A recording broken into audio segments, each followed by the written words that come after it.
Baik, bismillahirrahmanirrahim. Assalamualaikum warahmatullahi wabarakatuh. Waalaikumsalam. Waalaikumsalam warahmatullahi wabarakatuh. Alhamdulillah. Amma ba'd. Baik, teman-teman. Di pagi hari ini, insya Allah kita akan memaparkan apa yang telah kita temukan dari semantik, dari mata kuliah kita yang ini semantik. Ini pemilihan kosakata fokus yang akan dikaji melalui analisis semantik. Sebelumnya saya perkenalkan dulu anggota kelompok kita. Yang pertama ada saya, Nakula Bagus. Yang kedua ada Nenden Anggita. Ketiga Nur Said Agil Munawar. Lalu Rama Iman Putra. Lalu Ramdan Taufik. Lalu Riko Fedrian. Lalu Ridwan Fauzi. Yang terakhir ada Ruby Zakia. Baik, langsung saja kita masuk ke tahap-tahapannya. Langsung ke tahap 2. Dan tahap 2 langsung dilanjutkan ke tahap 3 yang akan dipaparkan oleh saudara kita, Riko Fedrian. Waktunya dipersilahkan. Baik, terima kasih kepada moderator. Selanjutnya kita langsung ke tahap 2, yaitu pemilihan kosakata yang fokus akan dikaji melalui analisis semantik, yaitu pada kata jahil. Selanjutnya tahap 3, yaitu mengumpulkan dan mendisplay atau menuliskan ayat, yaitu terdapat pada Quran surat Al-Hujurat ayat 49, ayat 6. Yang kedua ada Quran surat An-Nahl ayat 119. Yang ketiga Quran surat Al-Baqarah ayat 273. Yang keempat ada Quran surat Ali Imran ayat 154. Yang kelima Quran surat Al-An'am ayat 111. Yang keenam Quran surat Al-A'raf ayat 138. Yang ketujuh Quran surat Al-A'raf ayat 199. Yang ke-8 Quran surat Hud ayat 29. Yang ke-9 Quran surat Al-Ahzab ayat 72. Yang ke-10 Quran surat Az-Zumar ayat 64. Selanjutnya yang ke-11 Quran surat Al-Haqqaf ayat 23. Selanjutnya yang ke-12 Quran surat Al-Baqarah ayat 67.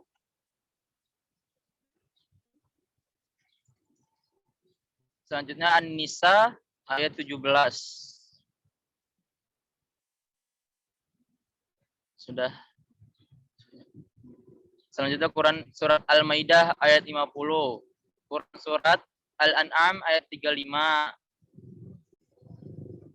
Ada juga di surat Al-An'am ayat 54. Selanjutnya Quran surat Hud juga ayat 46.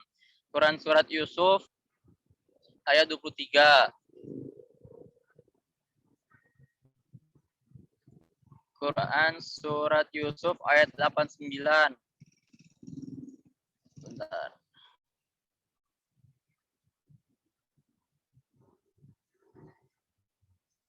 Ayat Quran surat Al-Furqan ayat 63. Selanjutnya Quran surat An-Naml ayat 55. Selanjutnya Quran surat Al-Qasas ayat 55. Quran surat Al-Ahzab ayat 33.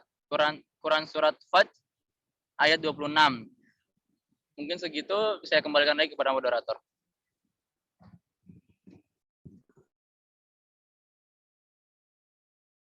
Baik, terima kasih atas pemaparannya. Cukup banyak ya berarti yang kita temukan dari Al-Jahl ini. Sekitar ada 24 ayat yang mengandung kosakata Al-Jahl dengan beberapa term ya berarti. Nah, selanjutnya tahap keempat yakni grouping ayat sesuai dengan tema yang akan dijelaskan oleh Saudari Nenden. Waktunya dipersilahkan. Baik, terima kasih sebelumnya kepada moderator yang telah memberikan waktu untuk saya menjelaskan tahap selanjutnya, yaitu di grouping ayat berdasarkan tema. Nah, dari 24 ayat-ayat yang berbicara tentang al-jahl, maka dapat diklasifikasikan sebagai berikut. Yang pertama itu, al-jahl bermakna ketiadaan ilmu atau pengetahuan terdapat dalam 2 surat, yakni dalam Quran Surat Al-Hujurat ayat 6 dan Quran Surat An-Nahl ayat 119. Yang kedua, yaitu al-jahl bermakna meyakini sesuatu yang tidak sesuai dengan hakikatnya. Terdapat dalam 9 surat, yakni Quran Surat Al-Baqarah ayat 273, Quran Surat Ali Imran ayat 154, Quran Surat Al-An'am ayat 111, Quran Surat Al-A'raf ayat 138 dan 199, Quran Surat Hud ayat 29, Quran Surat Al-Ahzab ayat 72, Quran Surat Az-Zumar ayat 64, dan Quran Surat Al-Ahqaf ayat 23. Kemudian yang ketiga, al-jahl bermakna mengerjakan sesuatu yang tidak sesuai dengan yang seharusnya ia kerjakan. Terdapat dalam 13 ayat, yaitu Quran Surat Al-Baqarah ayat 67, Quran Surat An-Nisa ayat 17, Quran Surat Al-Maidah ayat 50, Quran Surat Al-An'am ayat 35 dan 54, Quran Surat Hud ayat 46, Quran Surat Yusuf ayat 33 dan 89, Quran Surat Al-Furqan ayat 63, Quran Surat An-Naml ayat 55, Quran Surat Al-Qasas ayat 55, dan Quran Surat Al-Ahzab ayat 33, dan terakhir dalam Quran Surat Al-Fat ayat 26. Terima kasih, dikembalikan ke moderator.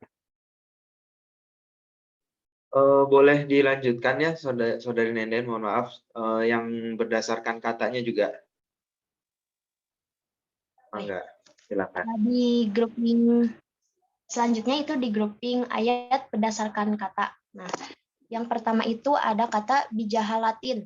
Terdapat dalam Quran Surat Al-Hujurat ayat 6, Quran Surat An-Nahl ayat 119, Quran Surat An-Nisa ayat 17, dan Quran Surat Al-An'am ayat 54. Kemudian kata al-jahilu terdapat dalam Quran Surat Al-Baqarah ayat 273. Kemudian kata al-jahiliyati dalam Quran Surat Ali Imran ayat 154, Quran Surat Al-Maidah ayat 50, Quran Surat Al-Ahzab ayat 33, dan Quran Surat Al-Fat di ayat 26. Kemudian di kata ya jahaluna dalam Quran Surat Al-An'am ayat 111. Kemudian di kata selanjutnya yaitu tajhaluna dalam Quran Surat Al-A'raf ayat 138, di Quran Surat Hud ayat 29, Quran Surat Al-Ahqaf ayat 23, Quran Surat An-Naml ayat 55. Kemudian di kata al-jahilina terdapat dalam Quran Surat Al-A'raf ayat 199, Quran Surat Al-Baqarah ayat 67, Quran Surat Al-An'am ayat 35, Quran Surat Hud ayat 46, Quran Surat Yusuf ayat 33, dan Quran Surat Al-Qasas ayat 55. Kemudian di kata selanjutnya yaitu ada kata jahula. Terdapat dalam Quran Surat Al-Ahzab ayat 72. Selanjutnya al-jahiluna terdapat dalam Quran Surat Az-Zumar ayat 64 dan Quran Surat Al-Furqan ayat 63. Dan yang terakhir yaitu jahiluna terdapat dalam Quran Surat Yusuf ayat 89. Terima kasih, sebelumnya dikembalikan kepada moderator. Baik, terima kasih atas pemaparannya. Jadi tadi ada 3 ya, berdasarkan tema dan beberapa yang berdasarkan kata. Jadi nggak cuma satu term jahil aja, tapi ada tajhalun, yajhalun ketika dia menjadi mudhore, ketika menjadi amr, ketika jadi madi maksud saya, atau ismul fa'il, dan macam-macamnya seperti itu. Lanjut ke tahap kelima, yakni mencari medan semantik pada kosakata fokus yang akan dijelaskan oleh Saudara Ridwan Fauzi. Waktunya dipersilahkan. Oke, bismillahirrahmanirrahim. Assalamualaikum Assalamualaikum warahmatullahi wabarakatuh. Terima pada Bapak mengizinkan saya untuk memaparkan itu sedikit tentang tahap 5 itu, yaitu mencari medan semantik dalam kosakata fokus. Perlu diketahui ada gitu ya semantik dari kata jahilu. Nah, medan semantik itu adalah kata yang berada dalam lingkungan jahilu tersebut atau berkorelasi dengan kata jahilu. Nah, di sini kami mendapatkan 3 medan semantik, yaitu kaumun, terus yang kedua suin, sama yang ketiga adalah alim atau ilmun. Nah, di sini kata kaumun terdapat dalam 9 kali gitu disebutkan, yaitu terdapat dalam surat Al-Hujurat ayat 6, Al-A'raf ayat 178 sebanyak 2 kali, dan surat Hud ayat 29, terus Al-Maidah ayat 50, An-Naml ayat 55, Al-Baqarah ayat 67, dan surat Al-Ahqaf ayat 23. Nah, yang kedua itu ada kata su'in, berjumlah 3 ayat gitu. Nah, yang terletak pada surat Al-An'am ayat 54, An-Nisa ayat 17, dan surat An-Nas.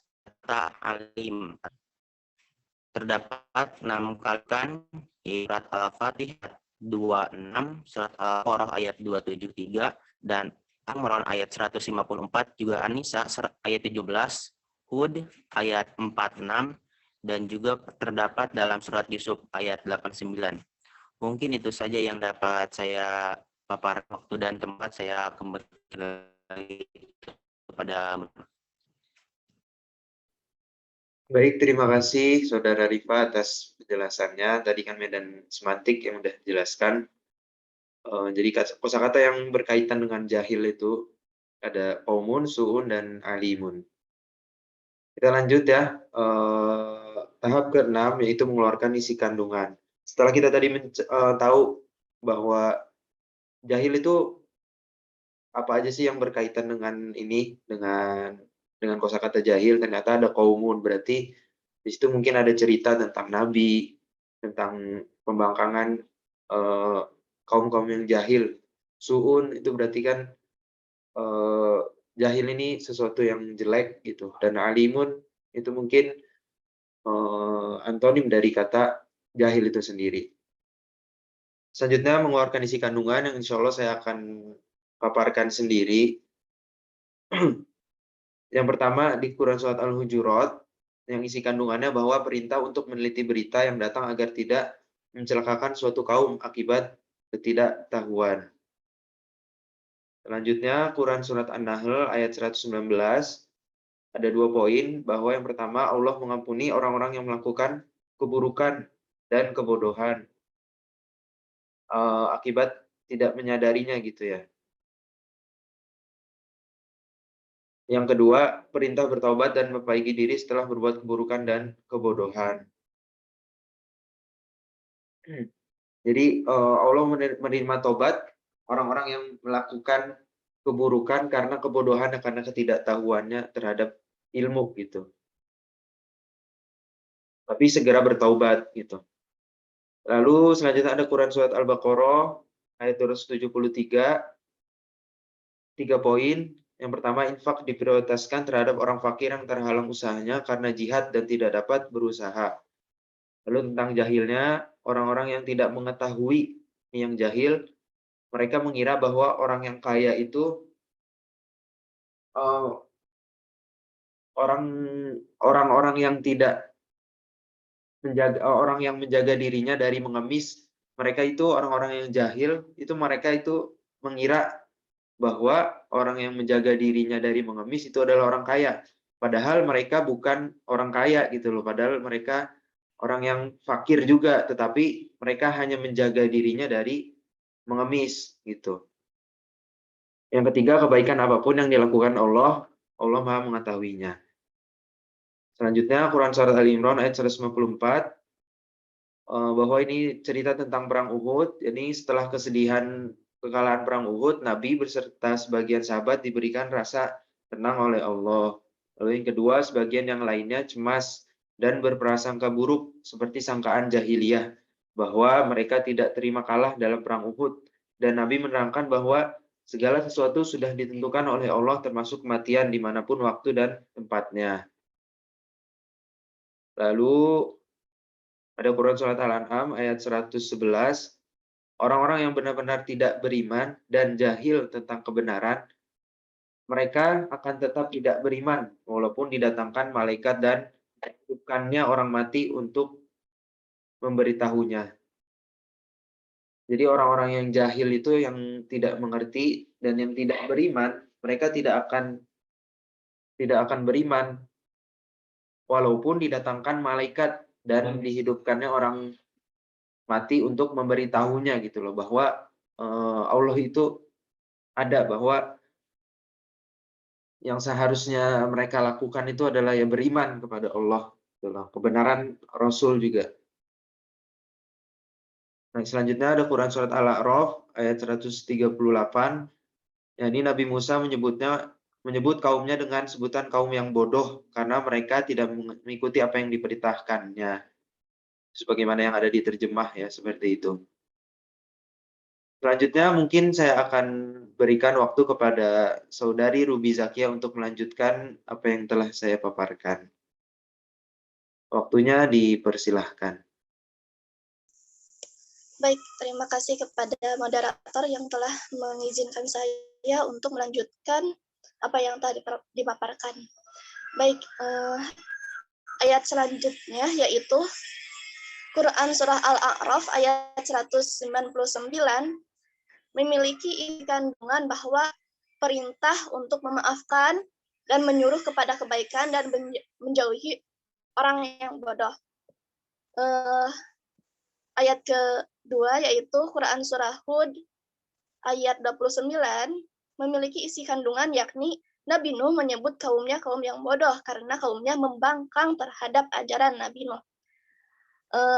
Ayat selanjutnya yaitu Quran Surah Al-Ahzab ayat 72 yakni isi kandungannya manusia disebut sebagai makhluk yang sangat zalim dan sangat bodoh karena menerima amanat atau kewajiban-kewajiban agama tetapi sering lupa dan lengah akan amanat itu. Ayat selanjutnya yaitu Quran Surah Az-Zumar ayat 64. Isi kandungannya yaitu orang kafir Quraisy disebut sebagai orang yang bodoh karena menawarkan Nabi untuk menyembah selain Allah. Ayat selanjutnya Quran Surah Al-Ahqaf ayat 23. Isi kandungannya Nabi Hud memandang kaumnya sebagai kaum yang bodoh karena terus bertanya akan keraguan mereka terhadap ajarannya. Ayat selanjutnya yaitu Quran Surah Al-Baqarah ayat 67 memiliki isi kandungan Nabi Musa berlindung kepada Allah agar tidak termasuk orang-orang yang bodoh karena kaumnya yang membantah apa yang diperintahkan Allah lewat Nabi Musa. Ayat selanjutnya yaitu Quran Surah An-Nisa ayat 17 memiliki isi kandungan Taubat yang diterima Allah adalah taubatnya orang yang tidak mengetahui ilmu sebelumnya dan setelah itu segera bertobat. Setelah tahu langsung bertobat. Kemudian Quran Surah Al-Ma'idah ayat 50 memiliki isi kandungan bahwa Bani Nazir bertanya kepada Nabi apakah hukum jahiliyah bisa diterapkan pada masalah ini, tetapi bahwa hukum Allah di atas segalanya. Jadi harus menerapkan hukum Allah di atas segalanya. Kemudian Quran Surah Al-An'am ayat 35 memiliki isi kandungan 3 poin. Poin pertama yaitu larangan untuk termasuk pada orang-orang yang bodoh. Poin kedua yaitu keberpalingan pada mukjizat Nabi Shallallahu Alaihi Wasallam. Poin ketiga yaitu kuasa Allah dalam menghendaki memberi petunjuk atau tidak. Kemudian ayat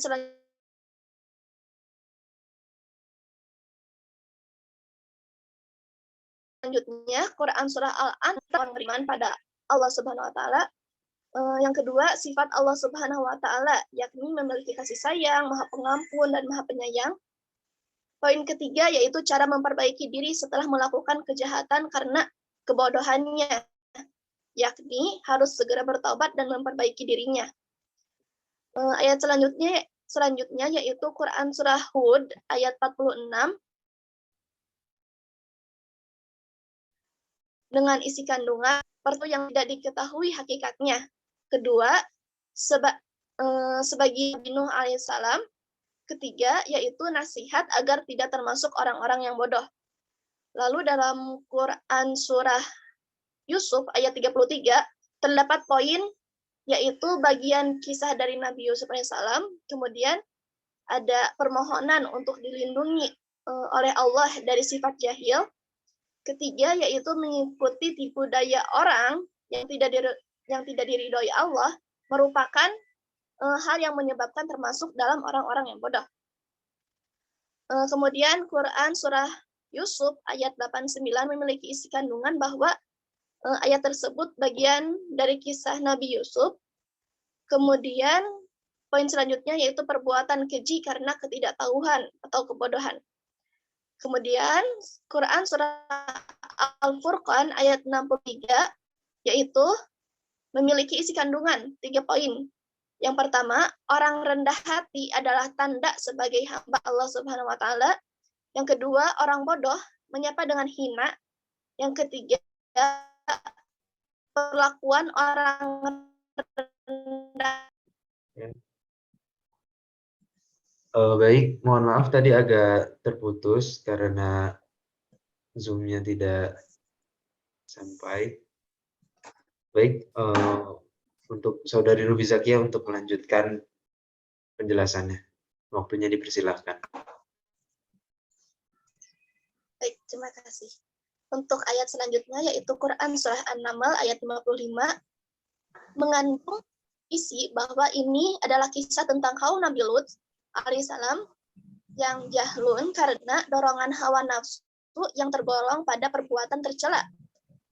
Ayat selanjutnya yaitu Quran surah Al-Qasas ayat 55 memiliki isi kandungan jahil di sini berarti adalah jahil yang tak mau menerima kebenaran atau orang-orang yang sesat.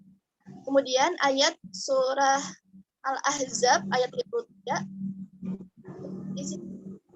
yakni perintah untuk tidak berhias berlebihan seperti orang-orang jahiliyah. Selanjutnya perintah menegakkan sholat, selanjutnya perintah menunaikan zakat, dan perintah taat kepada Allah dan Rasul-Nya. Kemudian Quran surah Al-Fat ayat 6 memiliki isi kandungan bahwa Allah akan mengazab orang yang sombong seperti sombongnya zaman jahiliyah, dan Allah menurunkan kemenangan kepada Rasul-Nya dan orang-orang mukmin. Ayat serta isi kandungan dari ayat-ayat yang memiliki kata jahil.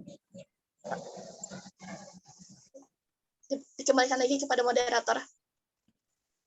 Baik, terima kasih atas penjelasannya. Tadi kita sudah dengarkan ya, jadi kandungan dari ayat-ayat yang mengandung kata jahil itu bagaimana saja gitu kan. Tadi ada seperti pengertian orang jahil itu seperti apa, dan ada juga cerita tentang nabi-nabi yang kaum yang membangkang dan disebut sebagai kaum yang bodoh gitu. Selanjutnya ada klasifikasi ayat berdasarkan tema dari kosakata fokus. Jadi klasifikasinya nih apa aja sih gitu. Jahil itu apa aja gitu. Yang akan dijelaskan oleh yang pertama dan kedua akan dijelaskan oleh Saudara Ramdan. Waktunya dipersilahkan. Baik, terima kasih kepada moderator yang telah memberikan waktu kepada saya untuk sedikit menjelaskan mengenai tahap 7, yaitu klasifikasi ayat berdasarkan tema dari kosakata fokus. Yang pertama itu perbuatan jahil, yang mana perbuatan jahil itu seperti melakukan keburukan, kecerobohan, kemudian amarah, dan berprasangka buruk atau tidak benar, kemudian juga angkuh dan tidak mau berterima kasih, tidak beriman kepada Allah Subhanahu wa taala, kemudian menyembah juga selain Allah atau dalam arti musyrik gitu. Kemudian tidak melaksanakan perintah Allah Subhanahu wa taala, kemudian juga tidak percaya kepada Nabi Muhammad, kemudian menyebarluaskan tipu daya dan melampiaskan syahwatnya itu pada sesama jenis kelamin gitu. Lalu berperilaku sombong dan kemudian setelah perbuatan jahil tentu ada yang kedua itu konsekuensi dari perbuatan jahil tersebut. Konsekuensinya yang pertama adalah dijauhi oleh orang lain dan kemudian diberikan azab atau siksaan oleh Allah Subhanahu wa taala. Demikian dari saya untuk kisah kaum jahil sendiri, saya kembalikan ke moderator. Baik, terima kasih Saudara Ramdan atas penjelasannya. Selanjutnya akan dilanjutkan oleh Saudara Nur Said Agil tentang kisah kaum jahil, ciri-ciri orang jahil, dan menghindari perbuatan jahil. Waktunya dipersilahkan.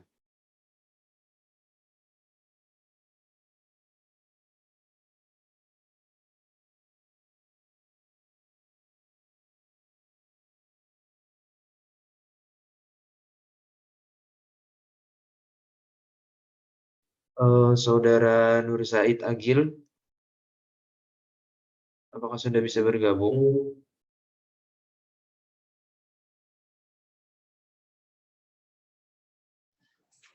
Kayaknya nggak ada deh, Gus. Soalnya partisipan belum Mungkin, keluar ada. ya mohon maaf, mungkin terkendala jaringan ya. Tapi dari tadi kan udah bergabung sama kita. Kebetulan pas presentasi beliau terkendala jaringan. Mungkin kepada Saudara Ramdan untuk melanjutkan penjelasan dari klasifikasi ayat berdasarkan tema dari kosakata fokus. Waktunya Ya, dipersilakan. baik. Terima kasih kembali kepada moderator. Lanjutkan yang tadi. Yang ketiga itu kisah kaum jahil. Yang pertama, kaum Nabi Musa karena membantah perintah Allah. Kemudian kaum Nabi Hud karena kaumnya sendiri terus bertanya terhadap ajaran yang telah dibawanya. Kemudian juga kaum Quraisy karena menawarkan Nabi Muhammad untuk menyembah selain Allah. Kemudian juga kaum Nabi Nuh karena kaumnya tersebut selalu membangkang ajaran yang telah didakwahkan oleh oleh Nabi Nuh. Kemudian kaum Nabi Lut juga karena melakukan LGBT. Dan yang terakhir kisah Nabi Yusuf karena kaumnya bisa saja kisah Nabi Yusuf karena bisa saja keburukan datang dari mana saja. Lanjut lagi ke ciri-ciri orang jahil itu apa aja sih gitu. Nah, yang pertama ciri-ciri orang jahil itu menyapa dengan hinaan gitu, tidak dengan salam.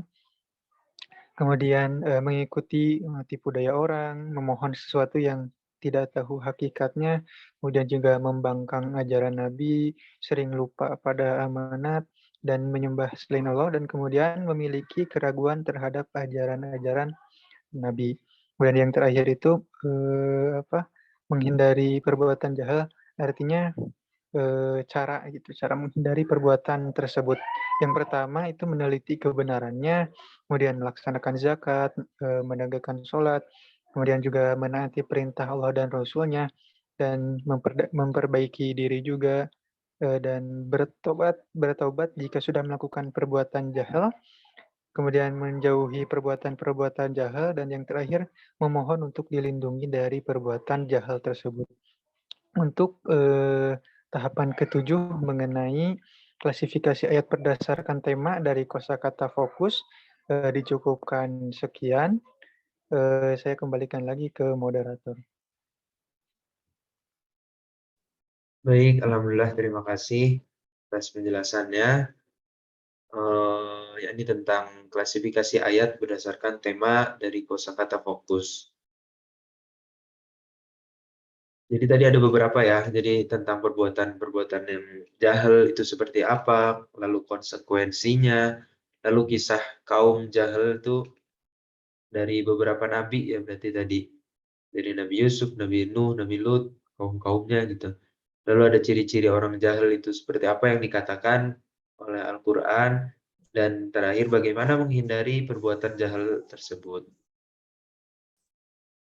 Lalu penjelasan selanjutnya, tahap ke-8, yakni tentang pengkonsepan. Jadi tahap terakhir dari kajian ini, kajian semantik terhadap kosakata jahil dari kelompok kami, yaitu yang akan dijelaskan oleh saudara Rama, dan kebetulan saudara Nur Said sudah bergabung ya. Nanti mungkin setengah-setengah bisa di. Yang pertama mungkin dari saudara Nur Said terlebih dahulu, bisa dibaca setengah saja. Waktunya dipersilahkan. Baik, terima kasih kepada moderator yang telah memberikan kesempatan untuk menjelaskan yakni tahap 8 tentang pengonsepan. Berdasarkan penjelasan di atas, dapat disimpulkan bahwa kata jahil itu memiliki beberapa arti, yaitu pertama, manusia yang tidak memiliki ilmu, kedua,